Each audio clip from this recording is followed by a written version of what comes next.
శంకర్ గారి డైరెక్షన్ ఒక different way ఉంటుంది, ఒక యూనిక్ స్టోరీ. అది కమర్షియల్ ఇలా ఇలా అని తీరైనా యూనివర్స్ లోనే అసలు అలాంటి మూవీస్ తీస్తారన్న నిజంగా. సో ఆయన మూవీలో మనం ఇండియన్ 2 చూసిన తర్వాత గేమ్ చేంజర్ మీద చాలా మందికి డౌట్ వచ్చింది, ఇది హిట్ అవుతుందా అండ్ దట్టు రామ్ చరణ్ గారితో సినిమా తీస్తున్నారు. సో అలాంటి వాళ్ళకి మీరు ఏం చెప్తారు? సో సార్ బిఫోర్ ఇప్పుడు గేమ్ చేంజర్ మూవీకి బిఫోర్ చేసిన మూవీస్కి చాలా డిఫరెన్స్ ఉంది. ఎందుకంటే నేను భారతీయుడిలో చూసింది కొంతే, అంతగా చూడలేదు. బట్ చిన్నప్పటి నుంచి ఆయన మూవీస్ చూసాం. మూవీకి చాలా డిఫరెన్స్ ఉంటుంది ఆయనది. సో ఈ గేమ్ చేంజర్ అంటే కంప్లీట్ కమర్షియల్ డిఫరెంట్ మూవీ, అంటే జోనర్ కూడా డిఫరెంట్. అంటే ఇప్పుడు ఆయన కొద్దిగా సొసైటీ మీద ఎక్కువగా ఆలోచించి తీస్తాడు సార్, శంకర్ సార్. సో ఇదేంటంటే ఎవరు కూడా ఊహించరు ఇది శంకర్ సార్ అనే తీసింది. అంటే నెగిటివ్గా అని కాకుండా డిఫరెంట్ కాన్సెప్ట్ తీసాడు సార్. అది ఇప్పుడు దాకా చూడండి మనం ఈ సినిమాలో చూస్తాము. ప్లస్ చరణ్ సార్ని చాలా డిఫరెంట్గా దీంట్లో ప్రజెంట్ చేశారు, అది నాకు బాగా నచ్చింది. ట్రీట్మెంట్ బాగుంది సార్ది. ఎక్స్పెక్ట్ చేయం హీరోని ఇలా కూడా చూపిస్తారా అనే దాంట్లో బాగా చూపించాడు సార్. దీంట్లో అయితే మనం డిఫరెంట్గా ఎక్స్పెక్ట్ చేయొచ్చు. అంటే శంకర్ సార్ మూవీ అంటే ఒక మార్క్ ఉంది, ఓకే ఎక్స్పెక్ట్ చేస్తారు నెక్స్ట్ సీన్ ఇది అనేసి. మనం చూసిన ఐ మూవీ కానివ్వండి, రోబో మూవీ కానివ్వండి. సో కంప్లీట్ గ్రాఫిక్ ఓరియంటెడ్గా చూసాం ఇందుకు.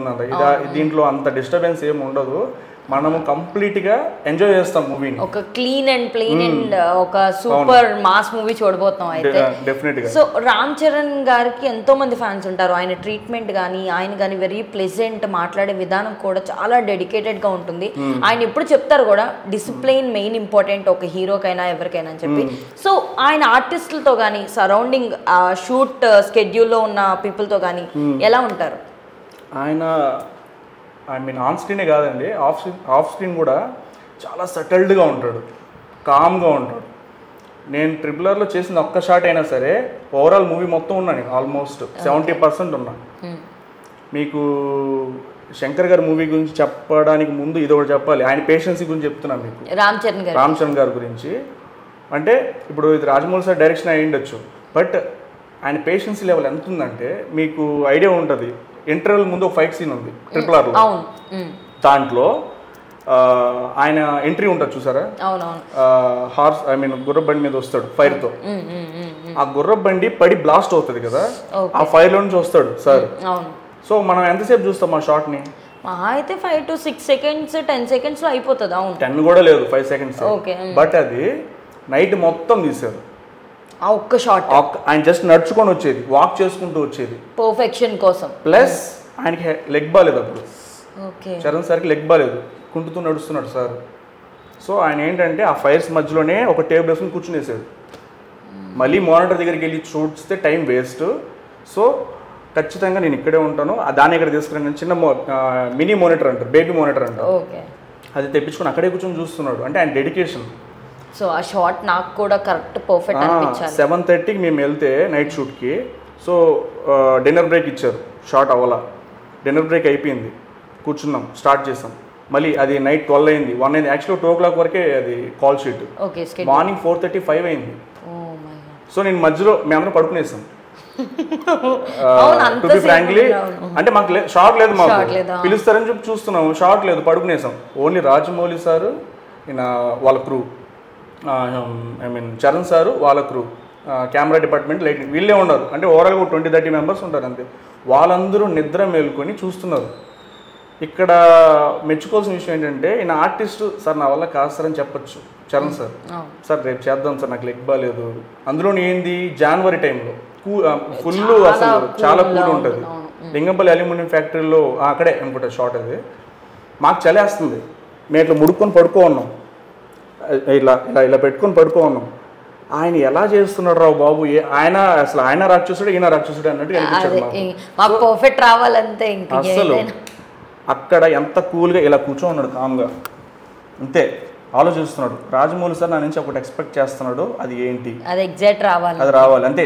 ఐస్ కూడా ఎత్తట్లేదు, ఆయన ఇలానే చూస్తున్నాడు. సో సేమ్ అదే డెడికేషన్ ఇక్కడ కూడా. సో రామ్ చరణ్ గారు సెట్స్కి వచ్చినప్పుడు ఎప్పుడైనా ఉపాసన గారు రావడం, ఆయన ఎప్పుడూ ఒక పప్పితో ఉంటూ ఉంటారు, అది కన్ఫర్మ్ ఉంటుంది. ఎప్పుడైనా ఉపాసన గారు కన్ఫర్మ్ ఉంటుంది. సో ఉపాసన గారు ఎప్పుడైనా సెట్స్కి వచ్చి అక్కడ వాళ్ళతో మింగిల్ అవ్వడం అలా ఎప్పుడైనా? మేము చేసిన స్కెడ్యూల్ అయితే మేడం రాలేదు. ఓకే. సో చరణ్ సార్ ఒక్కరే వచ్చారు. ఓకే. ఎప్పుడు స్కెడ్యూల్లో ఎప్పుడు ఆన్ టైం ఉంటారా చరణ్ సార్? ఆన్ టైం ఉంటారు. ఆయన యాక్చువల్గా ఆన్ టైంలో ఉంటారు, బట్ ఆయన పిలవరు. ఆయన షార్ట్ ఉండాలి కదా. ఆయన అయినా సరే వచ్చి స్కెడ్యూల్ టైంకి వచ్చి మాత్రం కూర్చొని ఆయన టైంకి ఆయన వచ్చేస్తాడు. బట్ కాకపోతే ఆయనకి ముందు కొన్ని రిహార్సల్స్ ఉంటాయి. కో ఆర్టిస్టులు ఉంటారు కదా.